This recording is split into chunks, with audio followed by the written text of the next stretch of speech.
Welcome to the SwimSwam podcast. I'm your host, Coleman Hodges. Joining me today, I've got a very special guest. He's an NCAA champion. He's a professional clinician.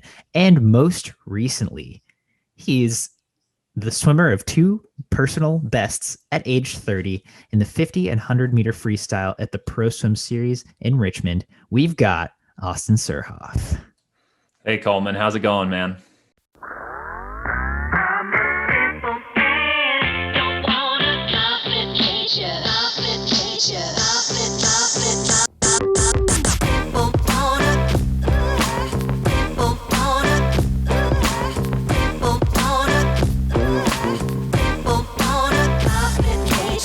I'm happy to talk to you. I've known you for a little bit now, and it's been great seeing you kind of all over the country at different swimming functions. And we ate some good tacos last time I was in Charlottesville. I was hoping you'd remember that because it was a nice spin on practice and pancakes that you got to have a couple breakfast tacos too. It was, yeah. That was definitely a highlight of going to the University of Virginia. I think about that place often. Mm-hmm. What's the taco place called? Oh man, Brazos Tacos. That's right. Which is like it's named after that's a kind of an Austin themed name, and they were trying to do like a Austin Tex-Mex thing. I thought they did a pretty great job of it. They did. Brazos Tacos, man. Yeah, that place sticks with me. Anyway, enough about food. We're talking to you today because you dropped PBs. You dropped a 22.5 50-meter freestyle, 49.7 100-meter freestyle at the Richmond Pro Swim Series just this past weekend. You're 30 years old. No one even knew you were training, you were swimming. So, I mean, take me there. What was going on at this meet for you? I didn't actually carry a ton of expectations into this meet because I had already had a pretty successful meet in November. So at that US Open meet where there was 7 different sites going on, I got my Olympic trials cut and a best time in the 100 freestyle, where I was 50.1. And I had been training all summer and through the fall to do that and tapered myself down. And so going into this meet, I kind of just maintained coming out of US Open. The holidays are always tough to stay on schedule, especially when you're like me and you don't have a pro training group and a set structure where you have to go to practice. So in a way, I was actually just kind of testing out maybe how deep into taper I could go. And I was thinking to myself, I actually told my wife before I left, I was like, I have no idea what's going to go on here. I'm going to stick to my process. I'm proud of everything I do outside of the pool from the time the meet starts to the time the meet ends. But as far as times go, I didn't know what I had set myself up for yet. And I was not going to tether myself to the results just because of the experimentation that I had been doing in that regard. But as far as the meet goes, I was so happy with the results. I had been doing really well with the 100. Like I said, I got my trial cut in November, but I hadn't been a best time since 2019 in the 50 when I was 22.8. So to go 22.5, that felt like a big leap. And kind of a confidence boost that the training I'm doing is the right training for me right now. Yeah. So before we get into some backstory, you said you were really proud of doing what you were doing at the meet outside of the pool. Take me through that weekend just in terms of how you're preparing, how you weren't, necessarily tethered to the results, but sticking to your process. Sure. And it goes back to a lot that I had going on, especially when I got into college and I got to a certain standing where I was like a really good swimmer and there was expectations behind my swims. And then when I went deeper into professional swimming I didn't really have a routine for warm up or warm down or what I was doing the morning of or what I was eating. And I would kind of just fly by the seat of my pants. And it kind of led to sometimes I'd hit the bullseye on the dartboard. I'd say a lot of times I hit the bullseye on the dartboard. I tended to swim fast at big meets, but other times if it was a smaller meet and I didn't have that artificial boost of adrenaline from the stakes, it was a hit or miss whether I was going to go fast. And so I've put a lot of work over the last couple years, and especially over the last 6 months, with a few things that I've been studying, into having a structure to my routine, basically from the time I wake up to the time I go to bed, from the time I arrive at the meet, whether it's a day before, 2 days before. With the Olympic trials, I might arrive 3 or 4 days before the meet starts. And just knowing what I'm doing every single hour of the day, and using that structure to put myself where I'm peaking as far as my adrenaline, as far as my energy goes for prelims, and then having even more for finals. And I tested it out for the first time at US Open. Good results. Like I said, I went my first PB in the 100.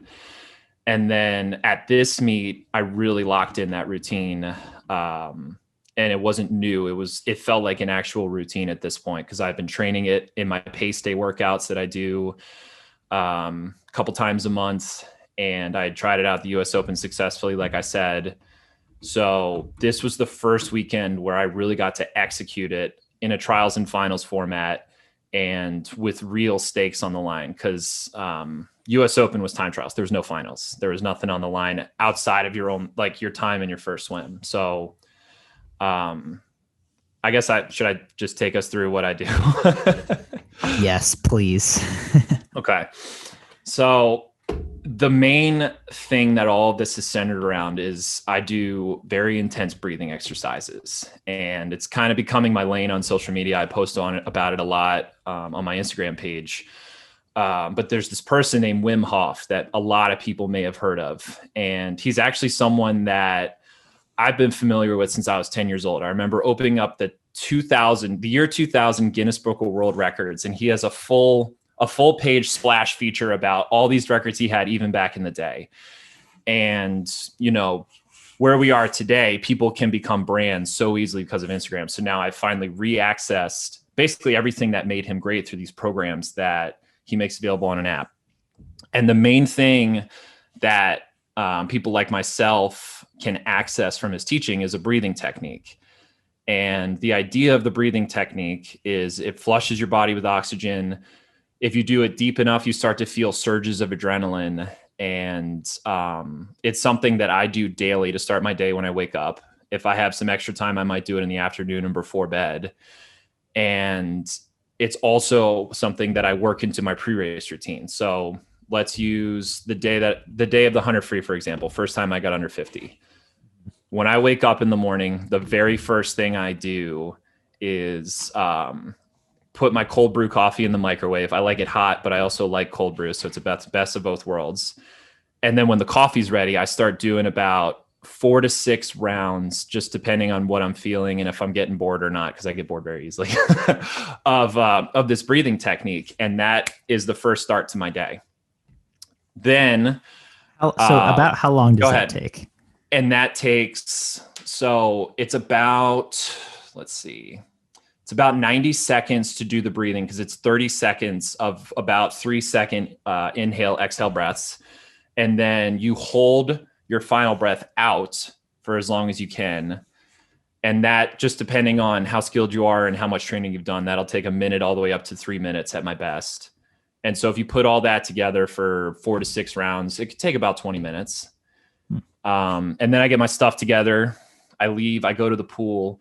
And the beautiful thing about the timeline at this meet was it was perfectly timed for both sunrise and sunset. So we're getting way off of swimming here and into some stuff that I've been studying about our circadian rhythms.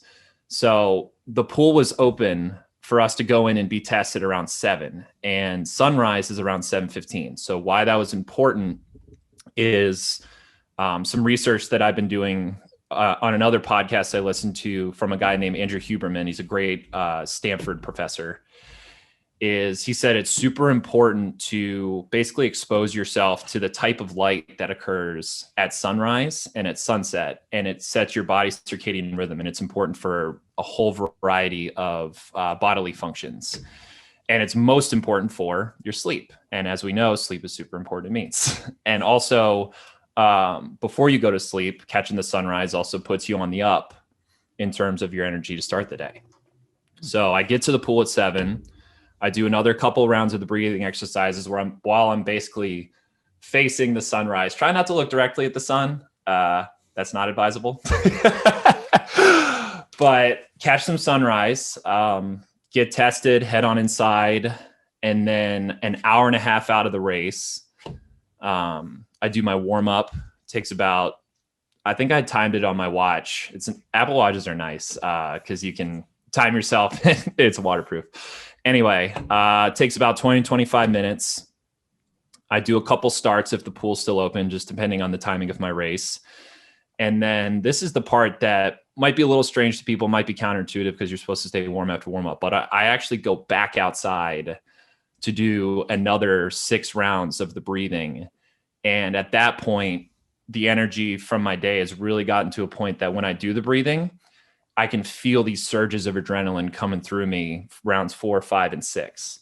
And I go outside, because it's really nice to get a break from like and like the general buzz of the swim meet and like the check your mark. It's really good to get yourself in a private headspace before your race and just center yourself. So it serves that purpose. And then second is I just want to take my mask off, and I don't want to be a jerk and be the guy on the deck with his mask off when you're supposed to have it on. So then I come back inside. This is a very involved process. I'm loving it. Yeah.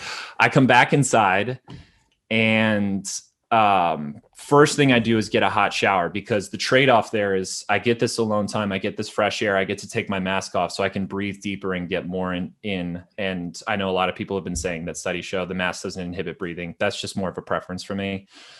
But the trade-off is I've cooled my body off, which the whole point of warm-up is to warm your body back up. So I get a hot shower, dry off, put my suit on about 15 minutes out of the race.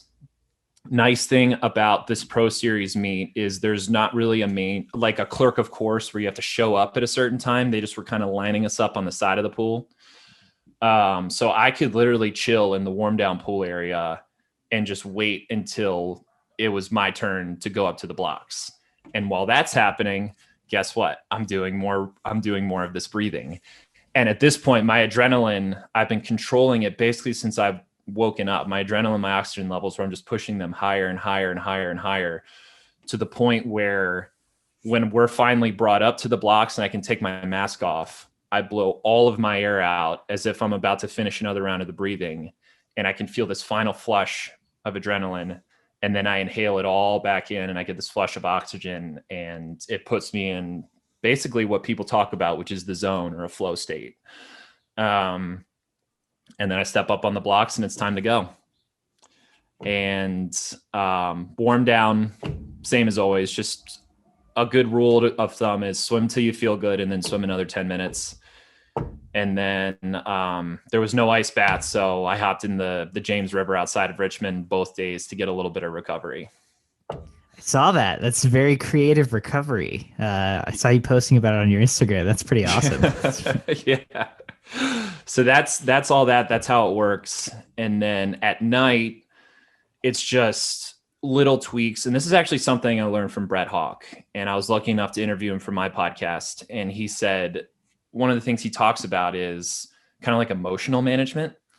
So he tells some of his athletes, I can't remember who he worked with that he told this, but it was basically go full speed in the morning physically, but hold back some of your emotions. So go, let's say, like, for example, 80% emotion. And then for finals, really throw your emotion at it and get super geared up and invest in the event. And so I was trying that out as well. In the morning, it was more, my music was more chill. I was less attached to the results of the race, and I was just focused on the process. And then at night, I let the race be super important to me. I let myself get nervous about, whoa, this is actually really cool. This is happening. The music is a little bit more intense. It's a little bit more pushing me over the edge, or close to the edge of you might be a little bit too nervous. And so playing around with those little things has been super fun. And regardless of times, it's a big change from how things used to be for me, which is I would go to the meet. I was only thinking about my times. And if I was not feeling good about the meet, then I was nervous the entire time, to the point where I'd almost barf behind the blocks. Now, every meet I go to, I have something to look forward to regardless of where I'm at in the season. I love this process. It's super fun to me. It's super engaging, super involved. I get to listen to cool tunes and I get to do like really interesting stuff with my body with these breathing techniques and with the cold plunges that I do. So that's the important thing, is getting yourself excited about your process. And obviously, invest in the results. It's really important to race and compete and for swimming to be important to you.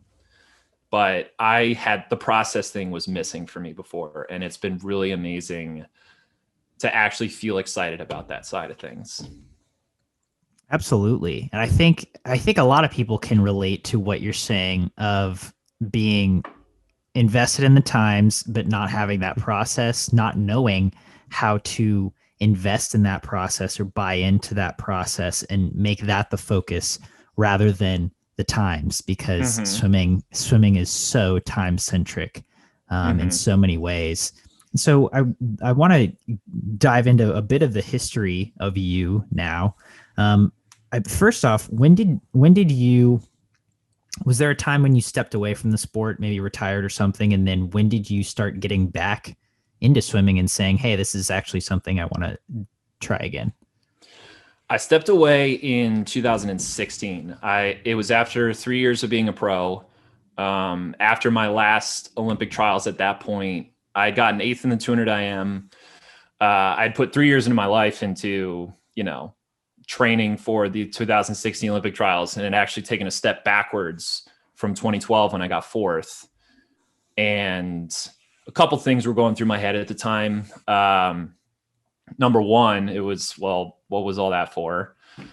Number two, I had lived away from my wife for a year to go train in Arizona with this awesome training group we had with North Baltimore with Coach Bob Bowman and Michael Phelps, Chase Kalish, Allison Schmidt, Sierra Runge.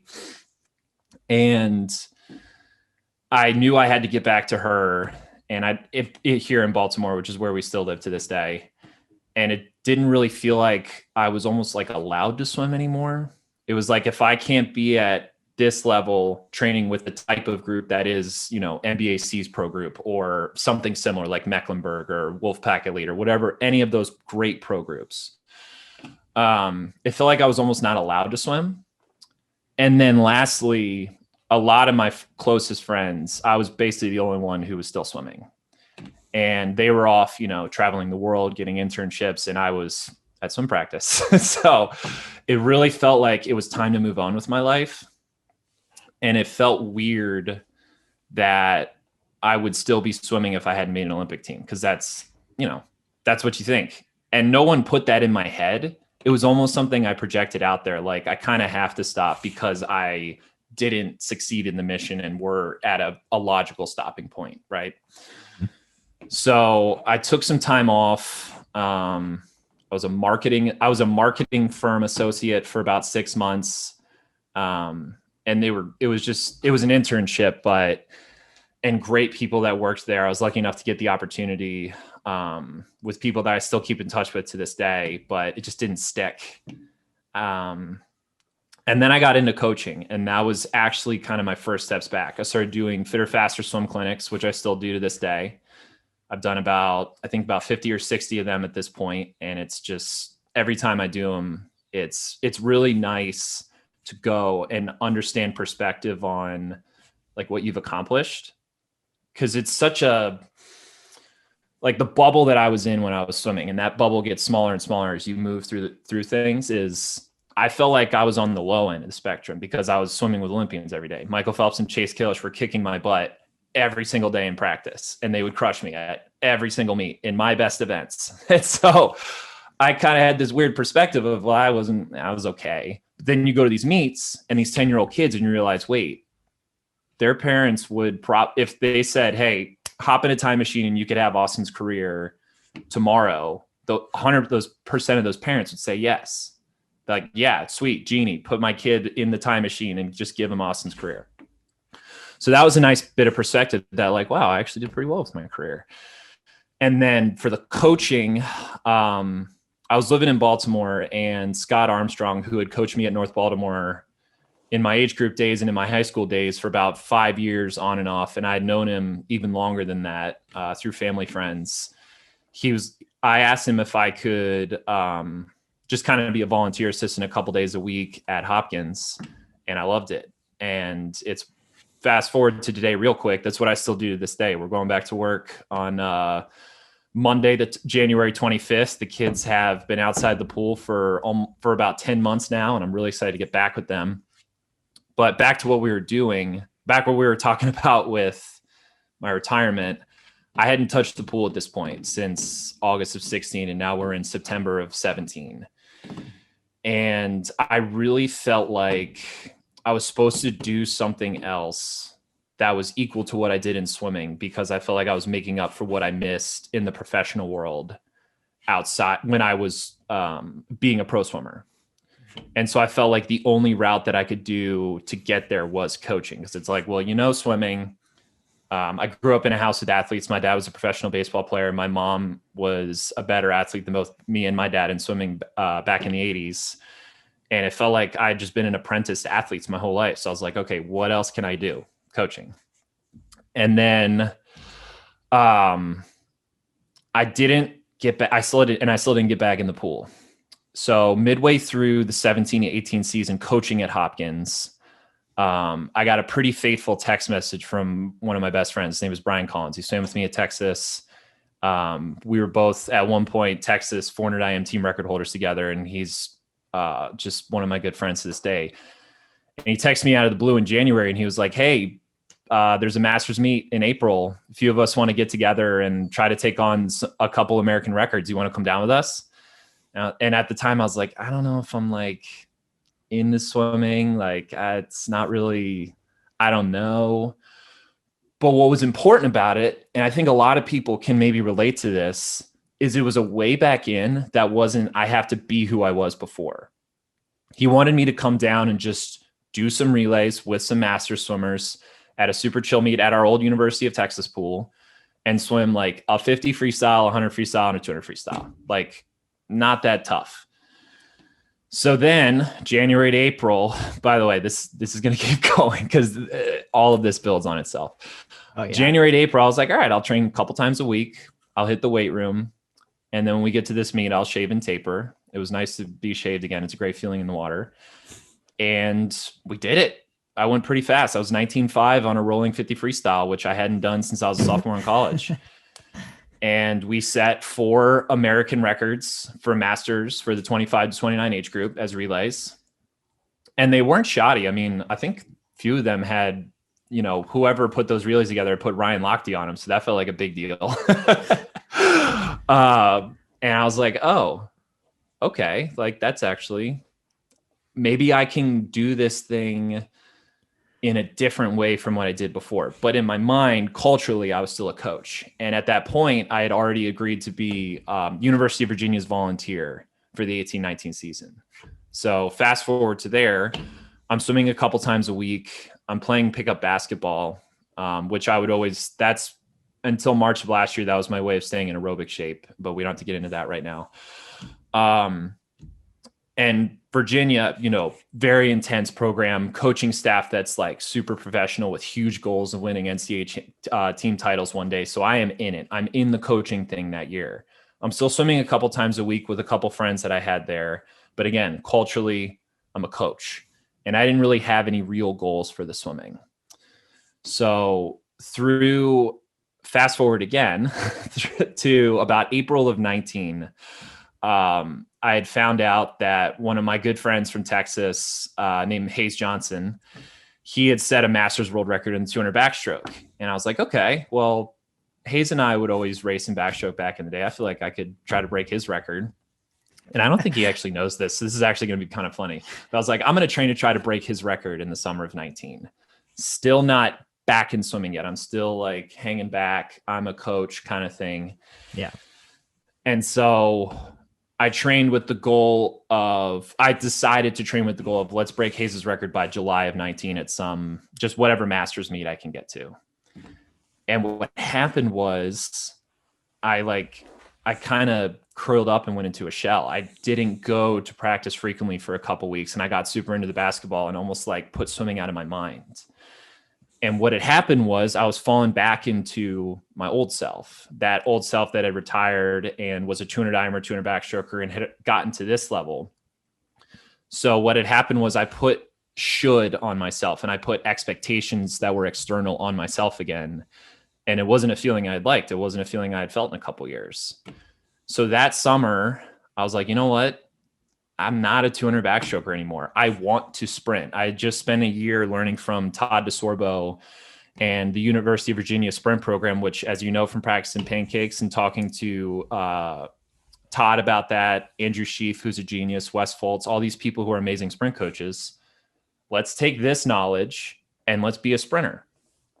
And that took me back to Hopkins. I moved back to Baltimore after the 18-19 season volunteering with Virginia. And September of 19, I started training like regularly. I'd go to a long course workout at my old club pool where I grew up swimming NBAC, Meadowbrook, once a week. Mm-hmm. I'd swim twice a week at the Hopkins pool, and I'd lift twice a week in the Hopkins weight room.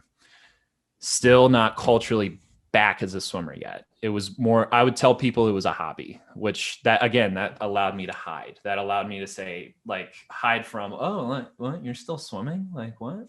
Right, I could get out of it with the excuse of, right, like the LinkedIn headline was still, I'm a coach. I'm a Johns Hopkins University coach. And that way I didn't have to go into the whole explanation I would have back in the day of like, yeah, I'm a pro swimmer. What does that mean?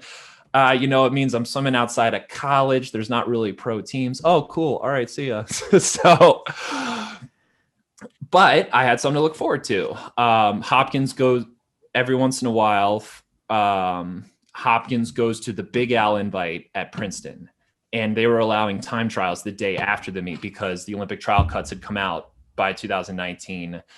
And, people at this meet wanted to qualify. Princeton and University of Denver and Hopkins and all these other programs that didn't get a ton of long course meets throughout the year would go to, we're coming to this meet. They need an opportunity to some long course. And this was going to be in late November, early December. And Scott, our head coach, I was back working with Scott, which has just been an incredible experience. He was like, hey, you want to swim on Sunday in that long course time trial? I said, sure, let's do a 50 and 100.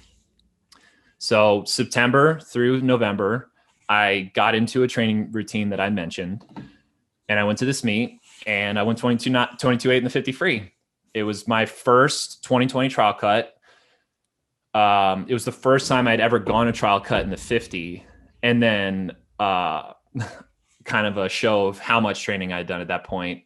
I think it was about 20, 30 minutes later, I went 51.1 in the 100. The 100 hurt very much. But it still was like, oh, it's a 50 free. Like, I don't know. It's a hobby. I still was telling people that. I was still hiding. And I know this is getting to a long story, so I'll fast forward. I trained to get the 100 cut in March. And as we know, a lot happened in March. Everything shut down last year. This is now 2020. The kids lost their NCAAs. And that's far more important. But I was also 2 weeks out of going to a sectionals meet where I was going to get the 100 cut.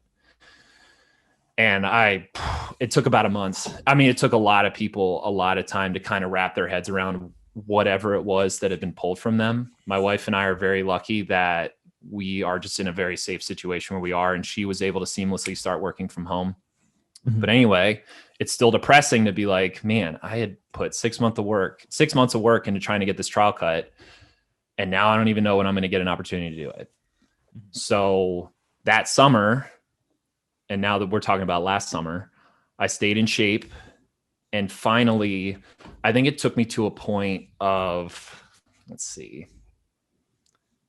I started a podcast, and that's not a like a plug or anything, but it was the first time. We do need to plug that though. We will, but it's important to the storytelling that, yeah.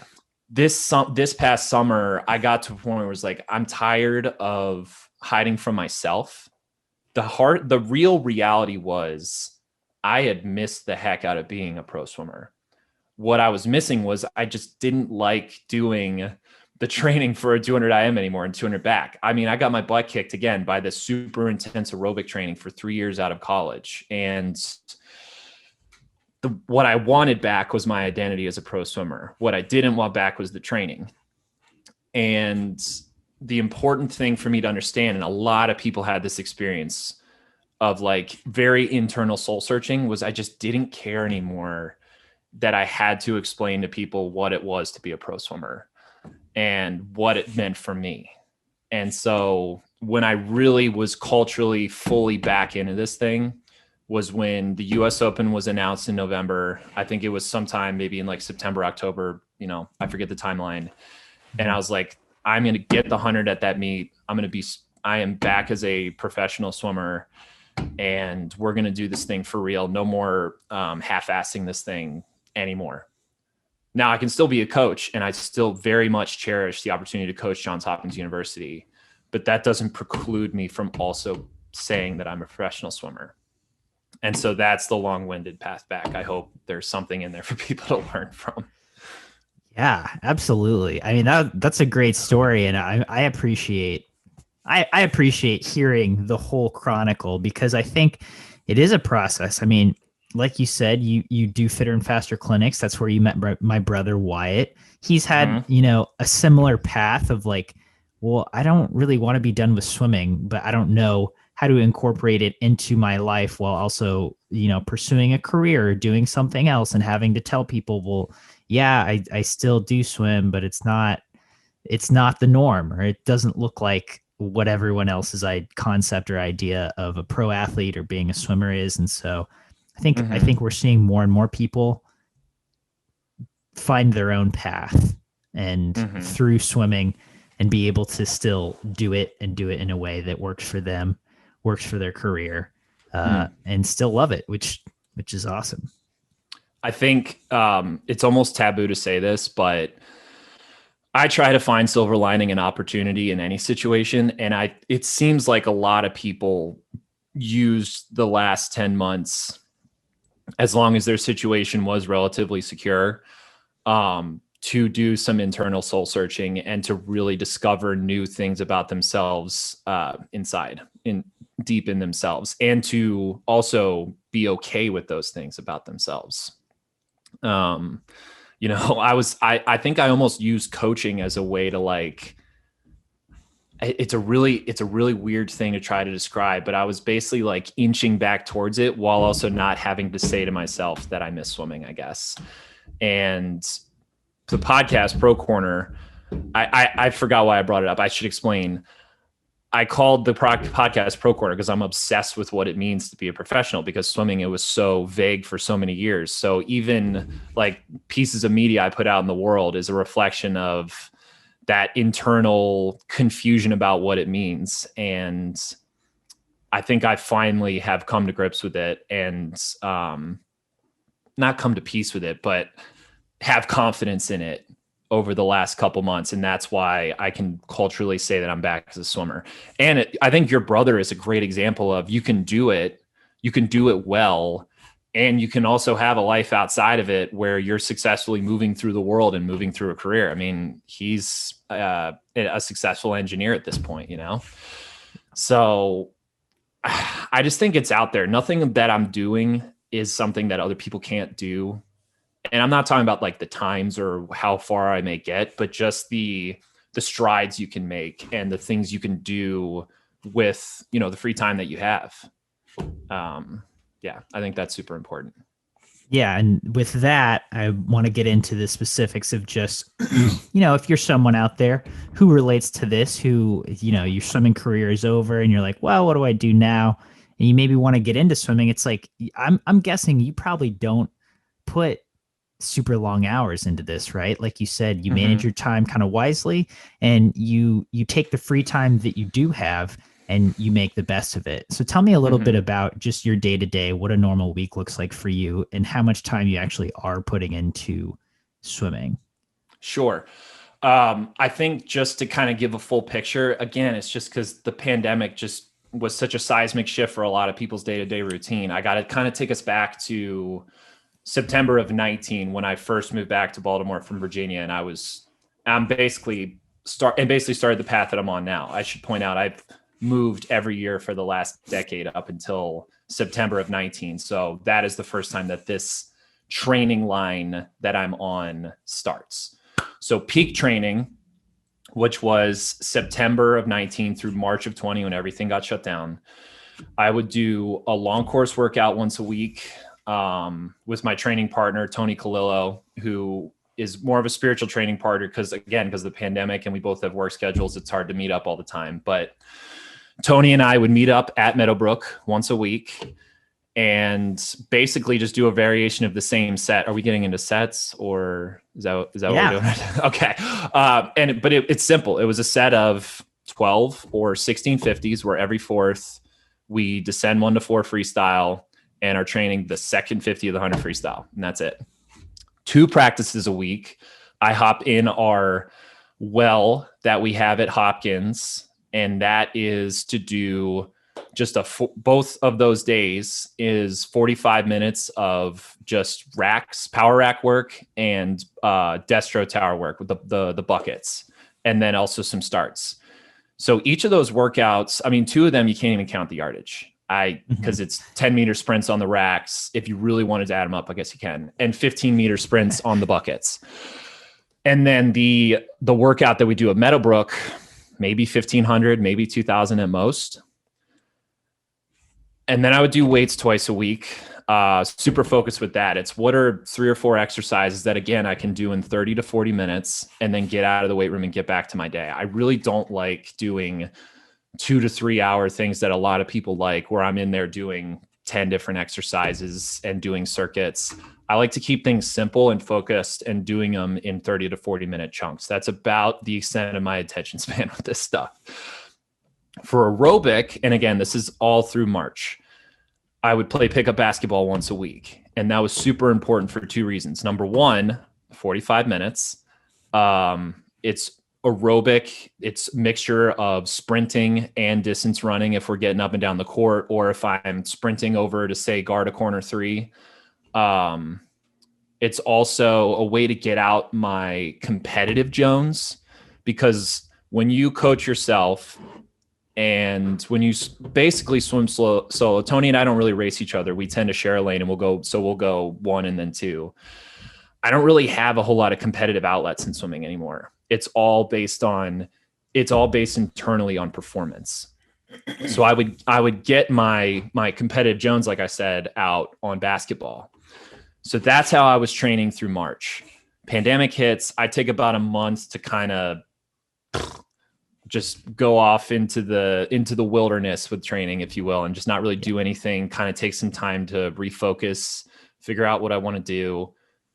This summer, I'm lucky enough that I had access to an outdoor backyard pool. It was about 18, 20 yards, no lane lines. I would go there once a week, honestly swim just like 10 to 15 laps. I had no motivation to swim, and I knew I just needed to keep feel for the water intact. I stayed in shape April through about September, October with a group of friends that I have here in Baltimore that live in the same neighborhood as my wife and I. And we were doing our own little variation on Murph Mondays, which I'm not like a CrossFit guy. If you are, that's awesome. I just personally am not. It's never spoken to me, but it's a CrossFit phenomenon that popped out where you do a mile run, 100 pull-ups, 200 push-ups, 300 squats, and then run a mile. And these guys were all in way better shape than me. A couple of them were college soccer players. One was a high school football player. And they are all in amazing shape because they work out all the time. It was a great group of friends, a lot of athletes. And I started doing it with them, and they would kick my butt. Again, replacing with the basketball, I could get my competitive Jones out by trying to get my time lower and lower and lower to try and beat them. So that was amazing aerobic training. And guess what? It takes 45 minutes. So that's how I kept in shape throughout the summer. Weights were sporadic. It's really hard to get motivated to go to a weight room that's 20 minutes away. It was really easy to do it at Hopkins, where my office was here and the weight room was there. I like things easy. I'm not going to lie to you.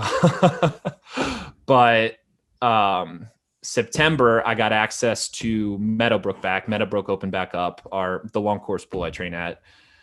And I would say since then, it's been either once a week or twice a week. I got back to doing my back half of the 100 swims that I do once a week, and then a little bit more front end sprinting specific stuff another day. But a lot of the days of the week I was doing, or a lot of weeks I would only get in one or two. The important thing I added in the fall that I think was a new stimulus was doing Pilates. And it was something that I had done in the 14-15 season back when I was a pro, but I now do it again. I do it at a place called Mind Body here in Baltimore, and a woman named Wendy Keita's who's been a family friend of my family's for a long time, was actually a swimmer back in her day, and she still swims masters. So she kind of knows Pilates, swimming, how can the two come together. And Pilates has been super important. I did it through the November meet where I got my 100 trial cut. And that was a really big deal because I thought I had lost it, honestly, for good in March, the opportunity to get it. And then, like I said, I actually kept tapering from November to January, but I kept up the Pilates. That was the one thing where I was actually pushing up in a training cycle. So now, today, when we're recording, is Wednesday, the 20th. Going back to work, and that's important because Monday, January 25th, I'm going to be back to my old schedule. Twice a week at Hopkins doing racks and towers. I've worked in a lot of vertical kick that I'm going to now add to that routine that I used to have, and then long course once a week at Meadowbrook, training the back half of that all important back half of the 100 freestyle. Still not getting basketball back though, and that makes me a little sad. Yeah, I mean, for training, certainly that is sad. No basketball. God, that sounds fun. Well, we don't play swimming, although I do try my best to have a play mindset when I train. And I think that's actually a big part of the strides that I made. Is most days when I go to the pool, it's almost like a choose your own adventure where it's like, what do I want to do today? I never want to practice from the headspace of should anymore, ever again. It's like a big thesis that I have of go to the pool, do what you want. And I've been doing that since September of 19. And the training plan that I have now is basically grown organically out of it. And it's because I give myself space to play. Like, oh, why don't I try out this in vertical kick today? Why don't I try out, something stupid like wearing paddles while I'm doing butterfly kick on my back with fins on? Like, why would you wear but I give myself space to have that play. And that's honestly the closest that I found that we can get in swimming. Can't play swimming, but you can give yourself space to play. And I think that is super, super, super important, especially if you're doing it after your structured, high school, college, pro swimming career where you're doing it on your own in your free time. Yeah. I mean, I think we've lost, certainly in these last 10 months, we've lost a lot of those outlets of play. And, a lot of people have probably gained some too, because they've had to get creative and say, okay, I can't go play basketball. Like, what can I do to stay in shape, but I actually still enjoy myself, or still give myself a competitive Jones, or give myself, an outlet to get my head right, something like that. And so I think that's a great mindset to have, of just, hey, we gotta let ourselves play a little bit, especially in the pool. But you can't close nature. So if you can get to an outdoor pool or a body of water, go play in that every once in a while. Dude, no kidding. I tell everyone I can, swimming outside is like, non-swimmers might not understand it, but like swimming outside I don't think you get better than that just in life. Mm-hmm. Yeah. I mean, that's actually, if you're cool with me taking this topic, that's actually something that, again, I've gotten super into. It seems like I've changed a lot over the last year and a half or so, but anytime my wife and I get to take a trip, or if I'm taking a trip somewhere, I try to find a natural body of water to swim in outside. Doesn't matter how cold it is, how warm it is. I feel like that I've really gotten the love for swimming back when I've really gotten to know the water, from a more primal space of like, I'm just a person just splashing around and having fun in, say, a lake in Colorado. I'm not worried about my 200 IM time or scoring points for Texas or finaling at Olympic trials or making other people proud. I'm just splashing around in a lake. And that's a really, really, really good way to reset a love for the sport, is go way back to a love for the water. Did you enjoy that? I think we should just cut. That's a wrap. I did. That's great. I think that's a great mindset to have. I'm not going to cut, but I think that's a great place to close out. Moving forward, we're going to have to bring you back on because, if you're racing again, this is a great story to follow. I think you're probably inspiring a lot of people. My favorite was you posted something on your Instagram story about being a fast 30-year-old, and you're like, take that, other 30-year-olds. Well, I loved the shout out on SwimSwam, and I thought it was like, I guess I'm getting a peek into the world of getting clicks and what people are interested in. I get it. People are interested in the fact that I'm 30.